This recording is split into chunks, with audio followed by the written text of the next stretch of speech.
as they sell these, as they trade these, as they make their businesses on the backs of these records, what they are selling is not information. What they are selling is us. They're selling our future. They're selling our past. They are selling our history, our identity, and ultimately, they are stealing our power. Once your phone is hacked, what is in their hands is not simply your device, it is your future. It's important also to remember how, but we see how these same technologies are being applied to create what they call the social credit system.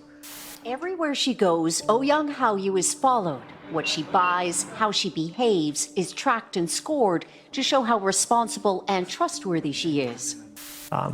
If any of these family photos, if any of your activities online, if your purchases, if your associations, if your friends are in any way different from what the government or the powers that be of the moment would like them to be, you're no longer able to purchase train tickets. You're no longer able to board an airplane. You may not be able to get a passport. You may not be eligible for a job. You might not be able to work for the government. All of these things are increasingly being created and programmed and decided by algorithms. And those algorithms are fueled by precisely the innocent data that our devices are creating all of the time, constantly, invisibly, quietly, right now. Our devices are casting all of these records. You were at Starbucks at this time. You went to the hospital afterwards. You spent a long time at the hospital. After you left the hospital, you made a phone call. You made a phone call to your mother. You talked to her until the middle of the night. The hospital was an oncology clinic. Even if you can't see the content of these communications, the activity records, what the government calls metadata, which they argue they do not need a warrant to collect, tells the whole story. And these activity records are being created and shared and collected and intercepted constantly by companies and governments. And ultimately it means as they sell these, as they trade these, as they make their businesses on the backs of these records, what they are selling is not information. What they're selling is us. They're selling our future. They're selling our past. They are selling our history, our identity, and ultimately, they are stealing our power and making our stories work for them. I try not to make that easy for them. If I get a smartphone and I need to use a phone, I actually open it up before I use it. I perform a kind of surgery on it to physically desolder or sort of melt the metal connections that hold the microphone on the phone. And I physically take this off. I remove the camera for the phone, and then I close it back up, I seal it up. And then if I need to make a phone call, I will attach an external microphone on it. And this is just so if the phone is sitting there and I'm not making a call, it cannot hear me. Now this is extreme. Most people do not need this. But for me, it's about being able to trust our technology. My phone could still be hacked. My laptop could still be hacked. And just as I told you before, the same principles apply to me. If it is hacked, they can do anything to the device that I can do. So my trust in technology is limited. But just because that's how it is today doesn't mean that's how it has to be. And a large majority of my work with the Freedom of the Press Foundation, where I serve as president of the board, is dedicated to trying to make technology more secure, to try to create programs and protocols by which we can make the communications of sources and journalists more confidential. Because if we lose the confidentiality between sources and journalists, we lose access to those essential facts that let us understand what's happening in the world. And unfortunately, under this White House, just like under the prior White House, we see the sources of very important stories that have advanced the public interest facing retaliation from a very angry government. Well, for the vast majority of my career, I was what was called a systems engineer or a systems administrator.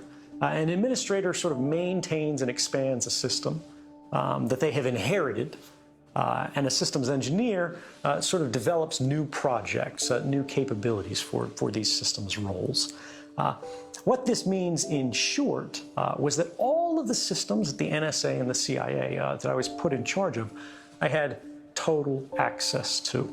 And this is just what happens with a systems administrator. When you think about a computer system, who gives someone else access? Well, someone has to be the original authority that has access to everything. That was me. And so I would say the computer guy knows everything. That's not a boast. That's simply the way these systems are designed. That's the way they're structured. And this is very much a vulnerability because it means that you have to trust. This administrator will work to the good of the users. But what happens when the people using that network, the people constructing that network, are going against the benefit of the broader society? And this put me in a very interesting kind of conflicted position.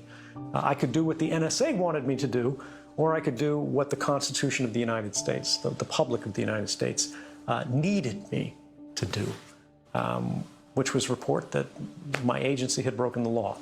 Do you regard yourself as a journalist these days? I'm not. I have tremendous respect for journalists, but I try to keep a distance, particularly in this moment where so much of journalism is coming under attack. Because the government has a tremendous incentive to discredit me, to make people distrust me. And so if I hold myself out, if I start reporting stories, if I start talking to sources, if I try to start advancing what the public knows on a personal level, my reputation could sort of poison the well. Instead, I keep a distinction. What I do is I try to aid the work of journalism, but I'm not myself a journalist. So in the wake of the revelations of mass surveillance in 2013, this was suddenly the world's biggest story. In every country, they were talking about the same thing. And unfortunately, that meant that everyone who was connected to me in some way, they were also talking about, because they were trying to say who I was, where I came from. And this unfortunately meant that Lindsay, my lifelong partner, was intensely investigated, both by the FBI in the United States. She didn't know what I was doing. I could not tell her what I was doing, because if I had, they would have said she was an accessory to the crime. They would have said she was part of a criminal conspiracy, so long as she didn't immediately pick up the phone and say, help, help, someone's talking to a journalist. And so this meant that I couldn't tell her. She learned about what was going to happen the same way everybody else did, or rather what is happening, the same way everybody else did. She saw me on TV, which probably makes me the worst boyfriend in the history of the United States. But she stuck by me. And we are reunited and together today. And I will never be able to repay her for the faith that she's shown me.